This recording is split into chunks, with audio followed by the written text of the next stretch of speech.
அரண் IAS academy துவக்க விழா சென்னை நுங்கம்பாக்கம் ஜெமினி பார்சன் வணிக வளாகத்தில் அரண் ஐஏஎஸ் அகாடமி துவக்க விழா நிகழ்ச்சியில் சகாயம் இயாப்பா அவர்கள் கலந்து கொண்டு தொடங்கி வைத்து சிறப்புரையாற்றினார். அப்போது பேசிய சகாயம் ஐஏஎஸ் அவர்கள் பேசும்போது, அரசு பணியில் மிக உயர்ந்த பதவியில் பணியாற்றுவது மிக சவாலான ஒன்றாகும்.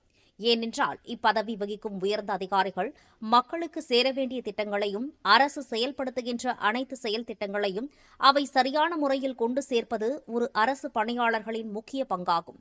அதனை அரண் ஐஏஎஸ் அகாடமி மூலம் பயிற்சி பெற்று அனைத்து மாணவர்களும் வெற்றி பெற வேண்டும். நம்முடைய எண்ணங்களை சரியான பாதையில் நிறுத்தி நாம் நினைத்த எண்ணங்களையும் பிறருக்கு உதவிட எப்போதும் நாம் அரசுக்கும் மக்களுக்கும் சரியான பாதையை வகுக்க வேண்டும் என்பதே எனது முக்கிய நோக்கம். நான் சாதாரண ஒரு விவசாயி மகன்.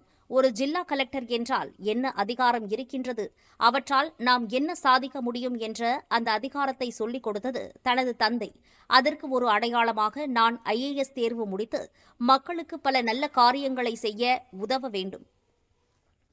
அதற்கு ஒரு அடையாளமாக நான் ஐஏஎஸ் தேர்வு முடித்து மக்களுக்கு பல நல்ல காரியங்களை செய்ய உதவ வேண்டும் என்ற உன்னத நோக்கத்துடன் இந்த பணியை அர்ப்பணிப்புடன் செய்து கொண்டு வருகிறேன் என கூறினார்.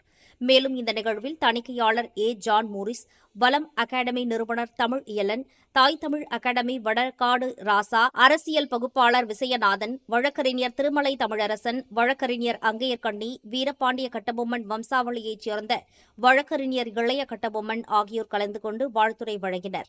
மேலும் இந்த அரண் அகாடமியில் TNPSC group 1, group 2, group 2A, group 4 உள்ளிட்ட அனைத்து போட்டித் தேர்வுகளுக்கும் இங்கு பயிற்சி அளிக்கப்படுகிறது.